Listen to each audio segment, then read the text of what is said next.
রাসূলুল্লাহ সাল্লাল্লাহু আলাইহি ওয়াসাল্লাম একদিন বললেন, যে ব্যক্তি কুল হুয়াল্লাহু আহাদ এই সূরাটাকে 10 বার পড়বে, যে ব্যক্তি এই সূরাটাকে 10 বার পড়বে, আল্লাহ তাআলা তার জন্য জান্নাতে একটা প্রাসাদ নির্মাণ করবেন।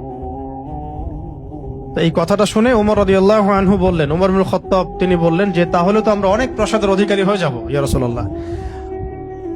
তার উদ্দেশ্য ছিল এটা, যদি আমি 20 বার পড়ি ইয়া রাসূলুল্লাহ, তাহলে নবীজি বললেন তাহলে দুইটা প্রাসাদ, যদি 30 বার পড়ি তা 3টা প্রাসাদ।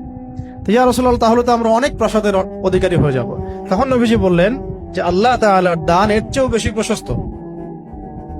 মানে আপনি 100 পড়লে 10টা ঘর পাবেন, মানে আমরা 100 পড়লে 10টা ঘর পাবো, 200 পড়লে 20টা। এইভাবেই আল্লাহ পাকের দান আরো প্রশস্ত। আর যে হাদিসটার কথা আমি বললাম, যেটা আমি আজকে আপনাদের জন্য এটা রেডি করতে গিয়ে জেনেছি আর কি, এটা আমার আগে জানা ছিল না। এটা জানার পরে আসলে